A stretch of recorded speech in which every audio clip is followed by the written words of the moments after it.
It's gonna be good, it's gonna be great, it's gonna be better, I can't wait. Making my move, live for the day, sing like a bird, fly like a plane. Come spill with me, Jenny D.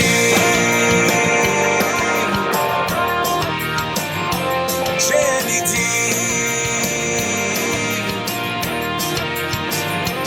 Jenny D.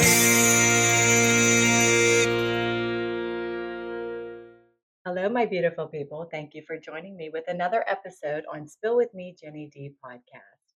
Today's podcast is brought to you by Clair Health. October is Breast Cancer Awareness Month, a time to remember the importance of regular screenings, early detection, and the support throughout treatment. Today, I'm joined by Camille Sciullo, a two-time breast cancer survivor whose powerful journey reminds us what compassionate, patient-centered care truly looks like and how Clair Health's unique approach to treating the whole person made all the difference. Thank you so much, Camille, for being It's here great today. to be here. It's nice to meet you. And thank you for driving so far. Oh, no problem. And I want to thank Erin, too, for inviting me to do Yes. this as well. Thank Erin you. has been so great and instrumental in really providing a lot of education and awareness. So let's start off by, Sure. can you take us back Sure. to when the first time you learned that your breast cancer had returned? What was going through your mind? Well, I had breast cancer at the age of 42, and that was 22 years ago. And it was awful.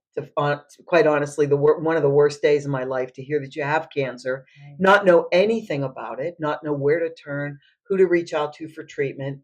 I tend to be someone who dives into research. I like to research Oh, and yes. be prepared. Oh, definitely. And I really felt stupid, like I had no idea.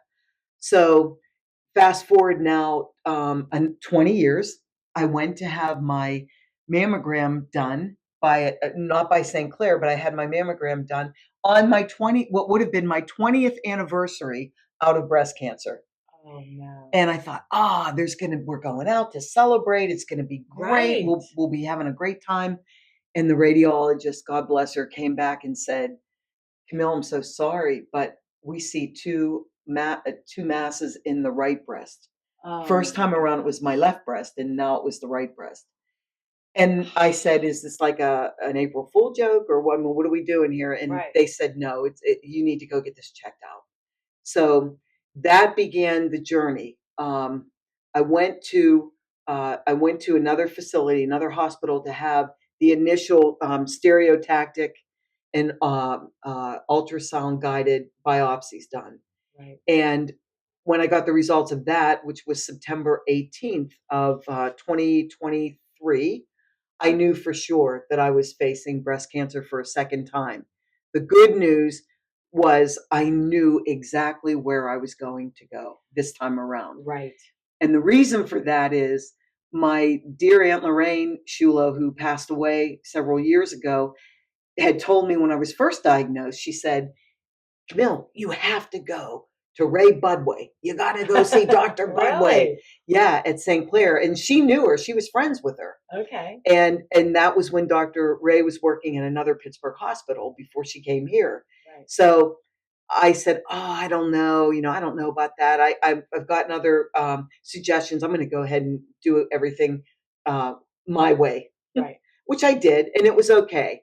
But this time around, I still remembered hearing her say that. So I called. And from the moment I placed the phone call until I got to the office, I was treated with such dignity, kindness, compassion. Nobody rushed me. I didn't feel like I was talking to, an or an AI generated Yes. person. Right. So we made the appointment, and I wanted to see Dr. Ray, but she was too busy and wanted me to be seen sooner. Thank goodness. And so we made an appointment with Dr. Sarwat Ahmad, And it was hilarious because I said, "Was she good? Does she know what she's doing? Is she good?" And the Like I'm interviewing you. exactly. And one of the dear people, Chelsea Pruitt, who I'd first met over the phone, Yeah. she said to me, Dr. Ray handpicked her out of about 700 resumes. So I think you're in good hands. You're in good hands. And that did it. And that started the journey here. That's how I ended up here. You know, it's not fun ever to hear that you have cancer on any level. Do you say, wow, this was something I was hoping I'd go through? Never. Right. But I'm really glad we got the ball rolling. Right. Being diagnosed. Yes. Yeah. Everyone's experience with breast cancer is deeply personal. How Mhm. did you first learn about your diagnosis, and what were those days like for you? I got my confirmation diagnosis from the facility I went to for the stereotactic and ultrasound guided biopsies. They called me, and it was September 18th of 23, and they said everything came back positive. So you do have breast cancer.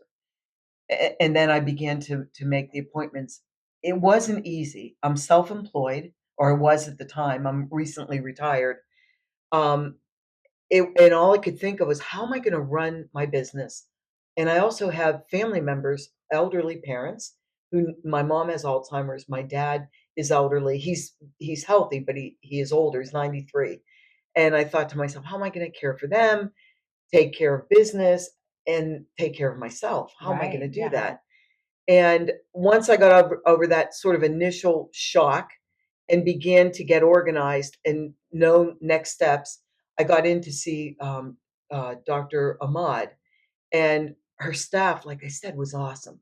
I thought I was going to like a party, a Tupperware party or something. I walked in and they gave me, you can see I don't carry a handbag Yeah. because they used to break my shoulders when I was younger. I can't stand lugging stuff around. I know. They gave me this beautiful Vera Bradley bag to carry all my stuff in.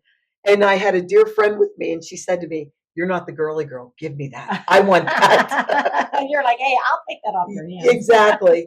But they greeted me at the door. They had what so impressed me. I had all my records with me from the first time I had cancer.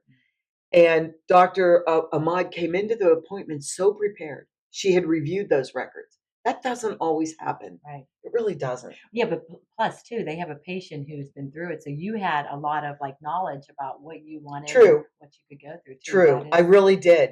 right. But I also had this weird, funky insurance. It was good. It was good. I mean, it was good, but it would require, it's like a double indemnity policy, and it would require me to record CPT codes and diagnosis codes for every single thing they did to me. Oh, wow. So when you're battling cancer, and then you got to figure out, did I get this code? Where do I go for that? And I had to go like all over creation to get a chest X-ray, to get an EKG, to do Wow. some of the other preliminary pre-op That's things. a lot. It was too much. Way too So when I got here, much. and I Like, can somebody do this for me? oh yeah, seriously. Really? When I got here, it was September 27th of 23, and that was my first appointment with Dr. Ahmad. And I showed her staff how this insurance works. They were all in. Like everybody's running around getting CPT codes for what I was going to need to have done. And we did go through that a little bit. We did that a few times. But when it came to having an MRI guided procedure, and then seed implantation and different things you have to do, a dear, sweet, precious woman, when I was down in imaging, I was crying. And I wasn't crying because I was in pain. I wasn't crying because it was cancer. I was crying over, how am I going to do this to get this paid for? Right, to get the reimbursement of To it. get and Yes. not screw it up, because that could take even longer. Oh, what a terrible burden to have, Camille. I'm It so was sorry. awful. It was awful. On top of everything else, it's like that's the last thing you needed. Exactly. So down in imaging, I met some absolute angels, absolute angels. And one of them, I just want to make sure, because I want to make sure I say this right and do this right. Yeah. The first person that I met was Marisa, and she was the manager of medical imaging. And then she introduced me to Naomi, who I believe isn't here anymore. They were so kind, so wonderful. And Marisa, once she knew why I was crying, she said to me, wait a minute, I'm going to see if I can get you some help. So she took off. And I have to say, even before that, there were two wonderful gentlemen who started this imaging process with me.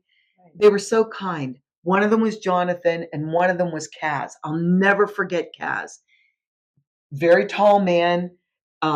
He had the body images, tattoos, and what have you. He couldn't have been kinder.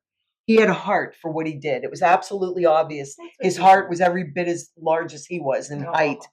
And he said to me, if you're uncomfortable with us being here while you change into your gown, we'll go out of the room and wait for you. And Oh. I said to him, no, I don't care if I stand on 51 and show everybody. That's not what I'm worried about.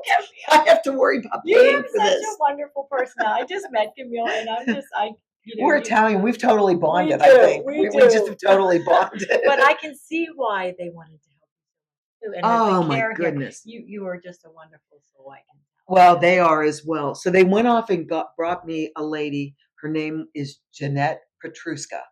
She came and sat with me and said, there will be no more crying here.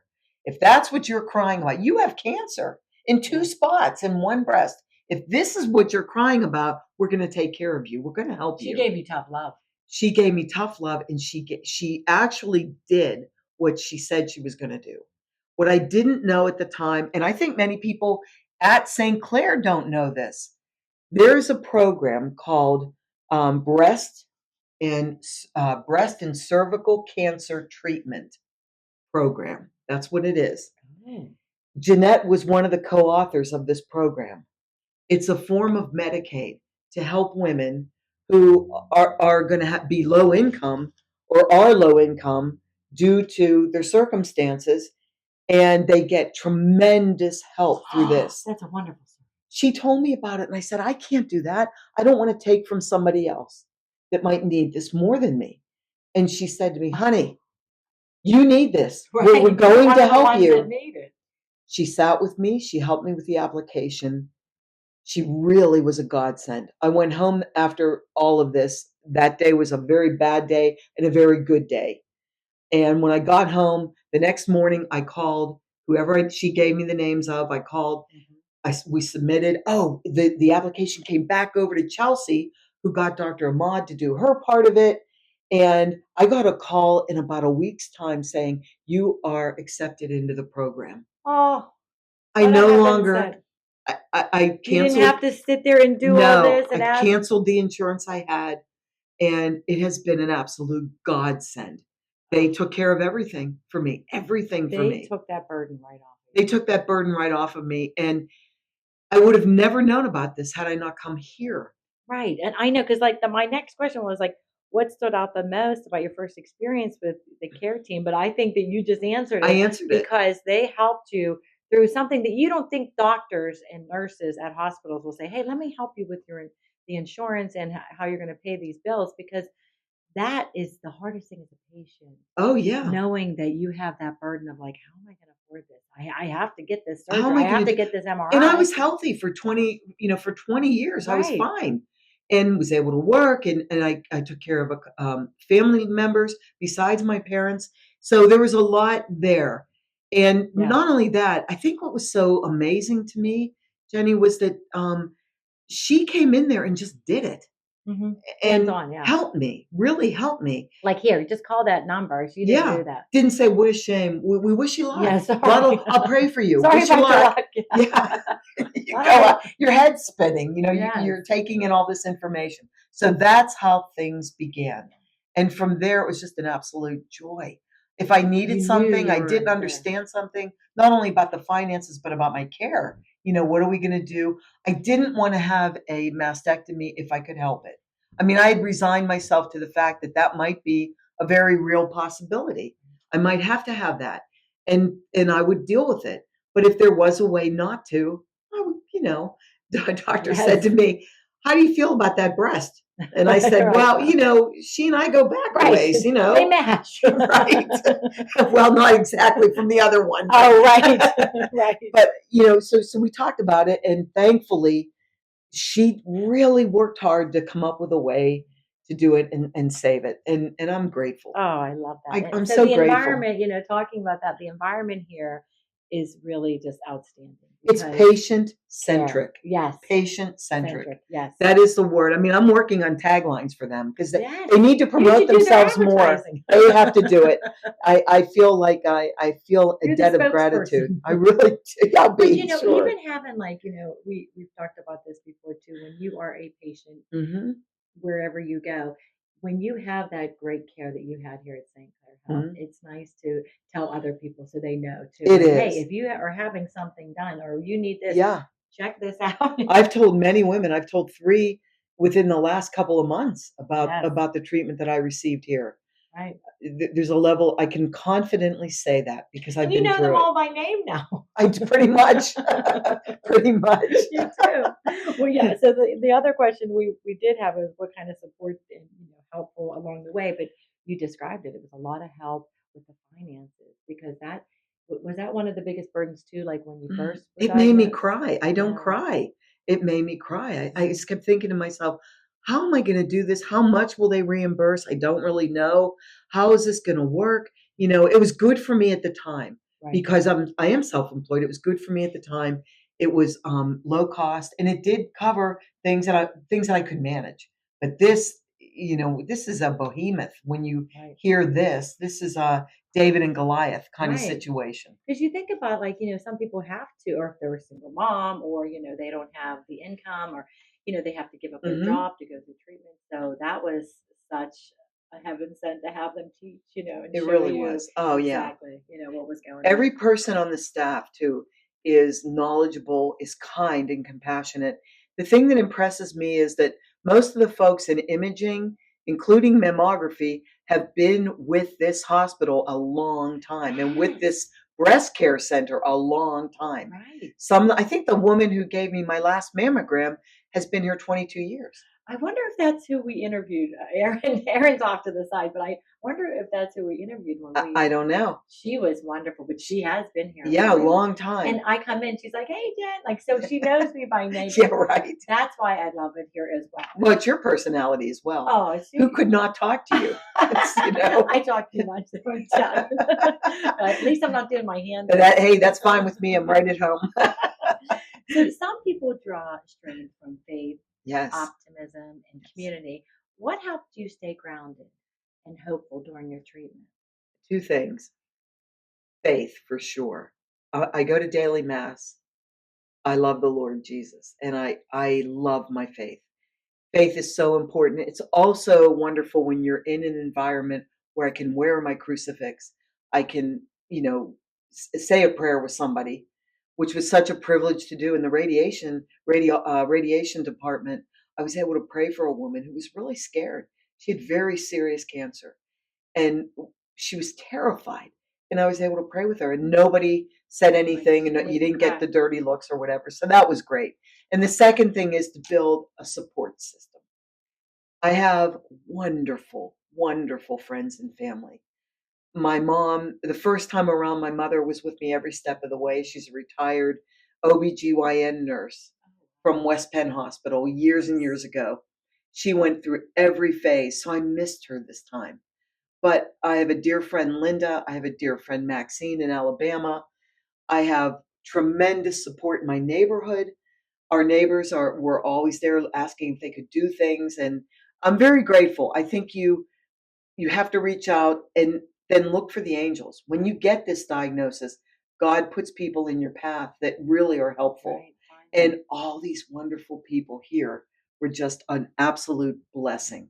I love it because you can't do it alone. No, You need that community support. You have to ask you for help. do. You And I really do. think Dr. Ahmad at one point said to me, "Hey, Camille, this is mind, body, and spirit.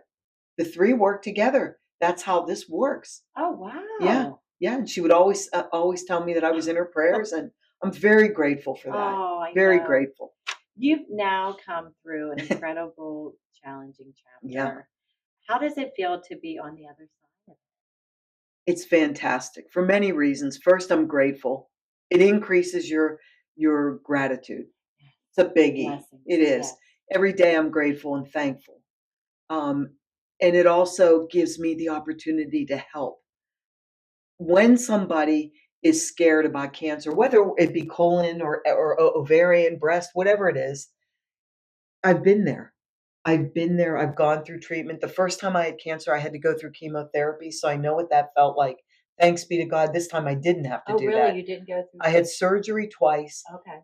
and I had radiation, 15 treatments of radiation, and then I was supposed to be on 5 years of tamoxifen. Yeah. But this time around, I developed a blood clot from the tamoxifen, I'm so I sorry. wasn't able to stay on it. But that's okay. Yeah. When we looked at the risk versus benefit for me in my circumstance, Right. it's okay. It's all right. I'll be all right. But it allows me now to help other women. And that makes me and even other men, anyone going through Right. cancer treatment. I have a heart for them because now I know. It's different when someone says to you, "Oh, I know what Right. you're Oh, going I hate, through." Don't you yes. kinda hate that? Yes. Because you really your first 100% Italian, your first instinct Right. is to say, "Hey, no, you don't. Yeah, You right. don't know. Nice Yeah, try." what's the matter with you? Yeah, exactly. You don't understand. You have Yeah, no clue. I get. So, I've learned through doing all this and meeting so many strong women and warriors, and I know, to me, like I just look at them like you are a hero. Just what you do and yeah. how you've been, because you can't say to yourself, "I know what you're Mm. going through," because you don't know at No. all. And I really give a shout out to mothers. Mothers are amazing human beings. God wired them so totally different. All they care about is their children, their husband, and what can I do for you? It's never about them. And so coming here, it is about them. All of the caregivers, even from being greeted at the reception area. I know when I came in for surgery, there's a lovely woman sitting there. She knew my name. Good morning, Camille. Oh, We're ready for you. You take your time, get ready, and we'll take you back to the area, the holding area. Everything was a great experience, and the building itself is beautiful. oh yeah, The Dunlap Center where we actually went through the surgery, it's gorgeous, beautiful area. right. It looks like the lobby area of a nice hotel. It really does. It It's does, it's really modern beautiful. and kind of like the staircase and Yeah. everything is so beautiful. So everything about it, the atmosphere is great. And I also scored a pair of Sabika earrings. Just saying. Just saying. Aaron, do you know about those? You Ooh. probably know. You're Sab- not wearing them, huh? No, I didn't wear. I should have worn them. Didn't put them on. They gave me a beautiful pair of earrings when I started right before I started radiation. Again, who does that? Hello, Who no, I does don't know that? anybody that goes above and Yeah. beyond, the treatment. So looking back, I think you might even answer this. What was the single most impactful moment that assured you that St. Clair was the right place for your care? I would say the expertise of my doctors. And the first one who I will always feel love and gratitude for is Dr. Ahmad. She was one, because I went in there thinking I had to have Dr. Ray, who at some point I will, but she just came in and did things that were phenomenal. Never rushed me. I don't know when you've been to the doctor the last time. You usually have like 12 minutes Right. with your doctor, your Yeah. PCP, You whatever. better get your list ready. Get it ready, and then talk fast, and. And I do in Pittsburghers, we talk fast. We do, and it's a good thing in that case. Right. But here, they took the time, really took the time with me. I was here over an hour and a half my first visit, between trying to figure out my health and what was going to happen there, and she walked me through beautifully everything, and then the insurance, and then setting me up for my next steps. It was at least an hour and a half, and I could not be more grateful. At the end of it, I even apologized. I said, "I'm so sorry. I think I took way more of your time than I should have." And she said to She me, would have "Don't ever thanked you, say that. yes. No way." She said, "This was very productive. We needed to have this time." Right. And they're learning too, with Mhm. meeting Sure. the patients and hearing about their experience and their care, because everybody's different. And Sure. now, what message or advice Oh, wow. would you share with someone who has just been diagnosed and is feeling unsure about what comes next? Two things. First of all, be hopeful. Please. You give yourself about I'll tell you, you can have about 30 minutes to feel bad, and then be hopeful. There are so many advances in treatment. There are so many wonderful doctors, so many wonderful things that can be done now, if you get a diagnosis now, that couldn't be done 10, 15, 20 years ago. So be hopeful. And you are in the best city and state, I believe, in our country for healthcare. We are surrounded by tremendous doctors, nurses, surgeons, technicians, oncologists. So please, there's so many things to be hopeful and to be grateful for. I feel like that was you had like this commercial. I was like, Camille, that was so beautiful. And I was like, oh my gosh, hopeful. I love that. And It's all about we hope. are blessed. We are. We are very blessed here in Pittsburgh. We are so really blessed. Yeah. Yes. Yep. Is there anything else that we didn't touch on, Camille, that you'd like to talk about? Anything else that you'd like to thank anybody or Just one more shout out. Yeah. Sure. Is that okay if Oh, I do that? absolutely. Absolutely. Yeah, I want to thank Michael Flanagan, the CEO of St. Clair. I want to thank you because your model here works. Please, I'm asking you as a patient, please maintain it, keep it, continue to bring in people who are of the caliber that I've encountered. It's all so well worth it. These people are your differentiators, and no other system in the city can match what you all did for me. So I want to thank you as well, Mr. Flanagan. I love that. That was wonderful. Thank you so much for sharing your story today and just being here because your story is going to help so many other people out there that are listening and that are struggling with that attitude of like, this I'm going to be fine. Yeah. I'm going to be, this is going to be okay. That's the hard That's part, for them, the and also attitude. helping to direct them here. Right. That's important to me because, again, I really believe strongly this is a brand that has not enough awareness.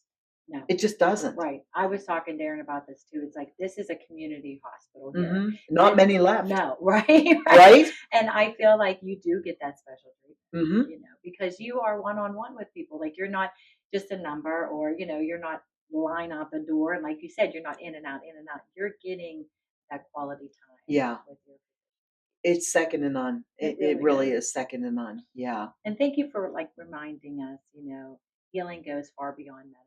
Oh, yeah. It's about compassionate care that sees every part of who we are. And that's exactly the kind of care every patient can expect at St. Clair Mhm. Health. From advanced breast cancer treatments to financial support programs and incomparable support services as Yes. well. The team here is to help you through every step of your journey. If you or someone someone you love is facing breast cancer diagnosis, visit stclair.org/breast care to learn more about the services and support available through St. Clair Hospital Breast Cancer Care Center. Thanks so much for being here, Camille. Oh, you're I feel welcome. like I've known Camille forever. I know. You have such I a think we have to wonderful- go get a cocktail after Yes, this. okay. Aaron can come with us. Absolutely. Absolutely. Thank you for having me. God bless you and all God that you bless do. you too. Yeah. Thank you. Thanks for listening to another episode of Spill with me, Jenny D. And thank you, St. Clair Health, for being a sponsor. Take care. Come spill with me. Come spill with me.